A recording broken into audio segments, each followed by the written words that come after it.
Thank you. My name's James Phillips. I'm a music teacher and father from the Watford chapter here in the UK, and I'd like to talk to you about an educational website I'm piecing together for the movement called TZM Education. The purpose of this site is twofold. Firstly, I want to present existing studies that validate the educational proposals put forward by the Venus Project. And secondly, is to collaborate with and help movement members to communicate these ideas with young people currently in mainstream education, to help them to start to think differently about learning and the world in which they live, by presenting the educational notions proposed in a resource-based economy. The tenets of a resource-based economy are wide-ranging, of course, but for me they rest on two very firm footings. They are the physical sciences and the humane application of them to the social design holistically. It's clear that a productive and relevant education for all with regards to these areas would be essential for such a society to function properly. Unfortunately, I know from working in schools that we are a long way from a productive and relevant education with regards to our species' sustainability on this planet right now. The reason for this is simple. Education reflects culture, and culture reflects education. For just a cursory glance at human beings' conduct on this planet would surely seem enough to realise that both education and society as a whole need to undergo a significant change in values if we are to move into any sort of sustainable social structure. So how do education and culture reflect each other exactly? The main incentive system in the world today is money, which basically equals competition for profit. This was, of course, an excellent idea when we had a true scarcity of much-needed resources for our survival. However, this does not need to be the case anymore, as we now have the technology to not only sustainably produce long-lasting goods in a relative abundance for all the Earth's people, but we can do so with little or no physical human labour at all, and with a far greater level of efficiency. So, in a new incentive system based on progress rather than profit, the cultural and educational emphasis would be on finding new and creative solutions via the scientific method to solve problems rather than relying on arbitrary opinions. Therefore, self-development, critical thinking, effective communication, collaboration and a general knowledge of the subjects that have a direct correlation to the integrity of the planet and everyone on it would be the new educational paradigm. Learning would be seen as a fun and lifelong pursuit, instead of seemingly stopping at a certain age so that you can earn some money to own as much stuff as possible before you die. Punishment and reward is essential for a dysfunctionally rooted society such as ours to work at all, and is therefore the current dominant teaching philosophy that is promoted in most schools today. Quite simply, the educational system is a natural byproduct of the society it's in, and vice versa. Whilst there may be some positive change in education, it will never be significant enough in a society based explicitly on greed, differential advantage and acquisition at any cost. Punishment is an easy behavioural tactic to attack in terms of its ineffectiveness towards modifying aberrant behaviour in the long term. As I'm sure everyone in this room is well aware, people act according to what they pick up from their environment. How many times do we have to hear that the abused become the abusers before we recognise and realise that we have to change the causal mechanisms behind these tendencies? So when a child is punished, the inappropriate behaviour is all but forgotten instantly. A chastised child will not be thinking of the errors of their ways, but will instead be thinking about the punishment brought upon them, how much they dislike the parent or teacher that inflicted it, as well as how they will go about not getting caught next time. Children are not born bad, and teaching them right from wrong does not have to come in the form of discipline or bribes. For example, trying to help them to understand how their actions may have hurt another person's feelings is a pretty good starting point in attempting to instill in them a decent set of moral values. Above all, a child needs to feel appreciated for what they do, who they are, and who they want to be. Ultimately, they need to feel loved. Now, the seemingly nice twin to punishment in the act of behaviour modification is reward. Whilst this may at first glance seem to be a preferred route to take, it's not all it's cracked up to be. Because whilst prizes and praise may be effective in the short term, they can actually be detrimental to long-term intrinsic creative motivation and will keep needing to be applied in order for the desired behaviour to continue. More on this soon. It's first important to point out that the reasoning behind the desire to modify behaviour in the first place. Who are you doing it for and why? Because it's one thing to want to stop a child being violent or running across a busy road, and quite another to tell them to stand still and be quiet when in actual fact they don't have to. This is really just an adult enforcing their will upon a child in order to coerce them to act as they do, as well as attempting to impress other adults with how well they have their pet child trained according to behave to the current social status quo and apparatus. So as mentioned earlier, it's the use of punishment and reward that really keeps our current social model working at all. School is no exception, and in fact, it can't be if the integrity of the system itself is to be maintained. Rewards seem to be the more palatable of the two behaviour modification methods currently used in education, so let's take a look at them now in more detail. Extensive research now shows that the use of rewards as an incentive to get a child to learn leads to the students merely meeting the bare minimum of what is required of them in order to get the grade or reward on offer. Not only this, but it also has a significant impact to their long-term intrinsic interest in a given task or subject, rather than them feeling enthusiastic, autonomous and creative in what they're doing. This point's well made in the book Punished by Rewards by psychologist, author and teacher Alfie Kohn. When we are working for a reward, we do exactly what is necessary to get it and no more. Not only are we less apt to notice peripheral features of the task, but in performing it, we are also less likely to take chances, play with possibilities, or follow hunches that might pay off. Risks are to be avoided whenever possible because the objective is not to engage in an open-ended encounter with ideas. It's simply to get the goodie. One example from the numerous studies that point to the detrimental effect the use of rewards has with regard to problem solving and general motivation was done at the University of Rochester. In this experiment, 20 children were taken into a room one by one to play with some puzzles. Half the kids were told they'd be given a $5 reward for each puzzle they tested, and half were not. Once these puzzles were completed, each child was left alone in the room for a few minutes and observed via a hidden camera. Of the 10 children who were paid for completing the puzzles, only one continued to play with them in these remaining few minutes. However, every single one of the 10 who weren't paid continued to play with them even though they didn't have to. Hopefully this study and many others, much like the work of Daniel Pink, who's well recognised in our movement, I'm sure some of you may be familiar with his work, hopefully this and other studies should make this point abundantly clear. Rewards kill long-term intrinsic motivation. Praise can surprisingly be detrimental as well, for it elicits the same action as any other reward mechanism. This is not to say that making relative or positive constructive comments about the work in question or general encouragement is not beneficial. But heaping praise on top of what should already be rewarding only detracts from the true sense of achievement an individual actually feels towards the task in question.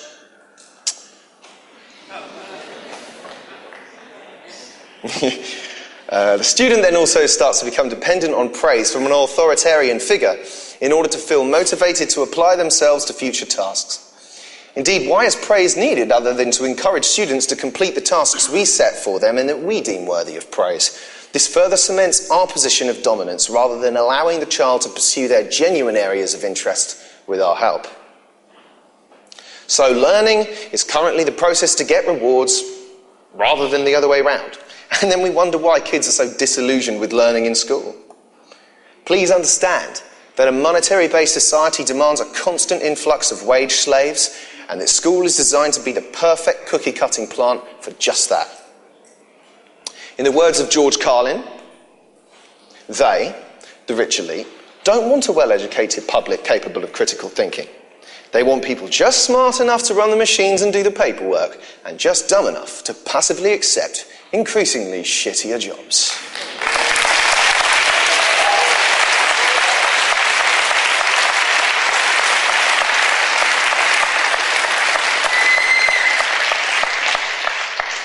This is what our system produces. Competitive, manipulative gaming strategies as a mode of survival. Then, in the same breath, we try to teach our kids to be nice and share. And we wonder why an ever-increasing amount of them are on or go on to being on antidepressants later on in life. Could it have anything to do with the fact that adults do the exact opposite of what they teach their own kids to do in their own day-to-day lives? So when a child, and you might have done this, I know I did, and that's why I had a very turbulent school career. So when a child in school asks the teacher, why do I need to learn this, or how will I need this later on in life, the teacher replies, of course you need it, or because you have to. This masks the fact that the real answer is that in a streamlined job market, you probably won't. However, school is largely a test of your character with regards to completing tasks, whether relevant or not, on time and to the required standard. This means that you will be a good worker in the marketplace, as you will not question the merits of the task in hand, and will instead make sure you do what you are told, when you are told to do it, to the best of your ability, even if you hate the task in question. There's another word for that, it's called slavery. I thought they abolished that.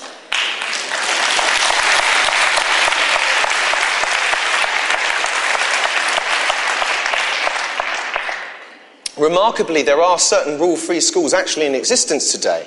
Whilst these would not be the same as in a resource-based economy, they do provide evidence to suggest that a more liberating approach to education can increase the intrinsic desire of the student to learn. Two examples of this to check out would be the democratic school system in the States and the Summerhill School here in the UK. At these schools, teachers and pupils arrive at decisions together, and children do not have to go to lessons if they don't want to. Now, you'd be forgiven for thinking that these children would not be able to reach a decent academic standard at such schools and would simply muck around all day, but you would be wrong. Because the fact is that the kids at these schools attain the necessary GCSE results even though they don't have to.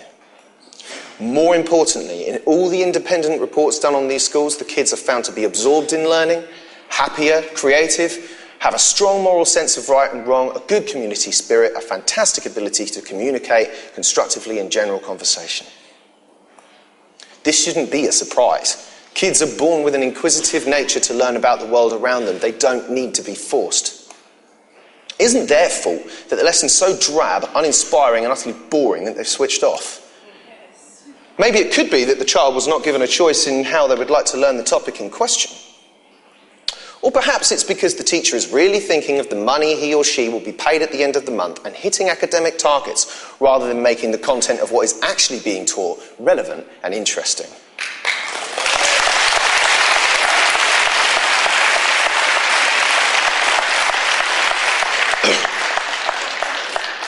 So because of this ill-informed judgment that kids do not want to learn, we've decided to turn to using extrinsic motivators in an attempt to incentivize them, which actually ends up making the problem you're trying to solve even worse. Therefore, I have a collection of activities and presentations at the site that members themselves can take into their local schools to start informing the adults of tomorrow about the ideas behind a resource-based economy, so we can start to help to show them that learning should be cherished and never a chore.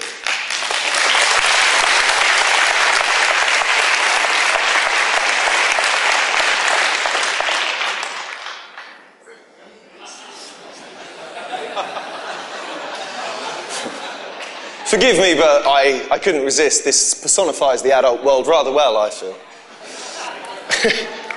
As this picture points out, adults tend to take a lot longer time to get their head around the concepts we discuss.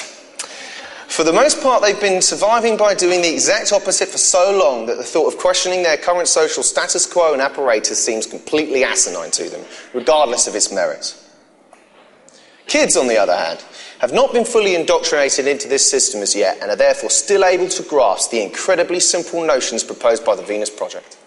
This is why those of us that can should start to focus our attentions on informing the youth of our communities of this new direction in fun and engaging ways. The Zeitgeist movement is an activist educational movement explicitly, so we have to ask ourselves the question, what is the most effective way to get this message across to the world at large? In reality, we live in a monetary-based society, and there's a word for what you have to do when you're trying to get an idea across to people in this culture. It's called marketing. We must start to be strategic and approach those who will understand what we are talking about in the most effective way possible, rather than wasting our time with people who just don't get it.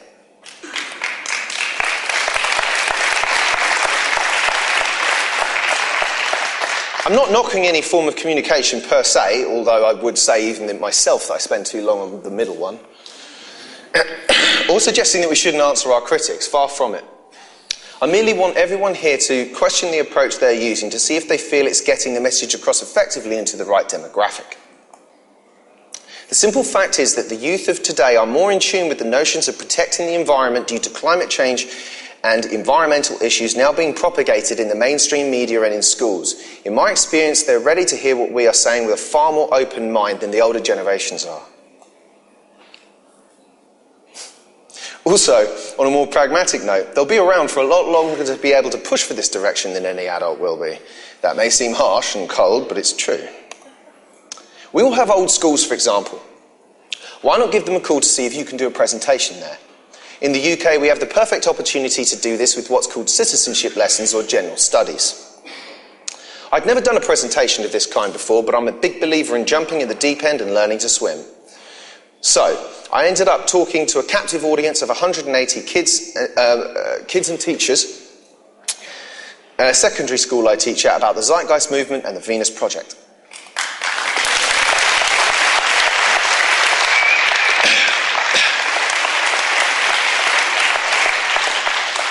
And here's the bottom line. The bottom line is that if even 200,000 members of the Zeitgeist movement did this and went to just one school and talked to 180 kids as I did, then we could potentially reach approximately 36 million young adults about to enter this system.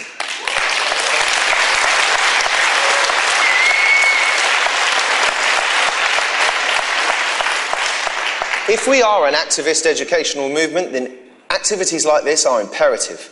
We must make sure we are walking the walk and not just talking the talk, myself included.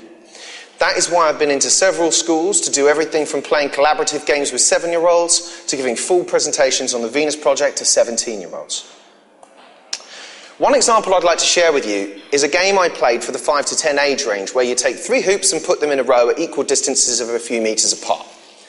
In the middle hoop you have an uneven number of bean bags, and at the other hoops you have an even number of kids per side. The rules are that you have to get as many bean bags in your team's hoop as possible, and you're only allowed to carry 1 bag at a time. Other than that, try not to kill each other, but anything goes. I'm sure you can imagine the chaos that ensued. Before long, there were bean bags up jumpers, throwing the bags from the middle hoop to their own and all sorts. Occasionally I'd stop the game and count up the bean bags, and then the team with the more bean bags, as they were cheering their supposed victory, I would remind the opposite team that the game was not over and the chaos would start all over again. After a while of this, I stopped the game and asked them how long this could go on for, to which, of course, they replied, "Forever!" I then asked what the solution was, and one child got it. Anybody got any ideas? Sorry? Joint teams. Yeah, you're going in the right direction. Hey! Got it. Put all the hoops together and put the bean bags in the middle. The only way to win was to share, and the seed has been planted, so to speak. I think this game personifies our current social paradigm rather eloquently myself. We could stop the game anytime we like. It's ideas like this. Thank you.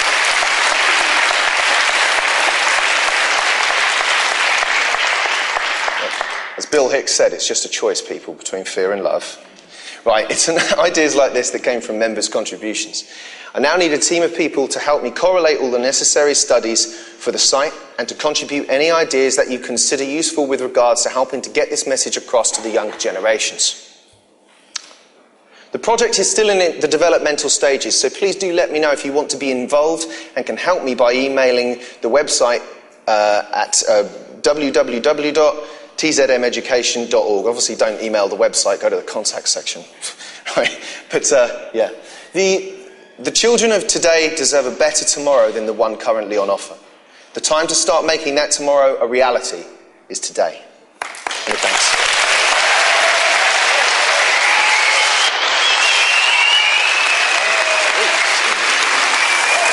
Hello? Yeah.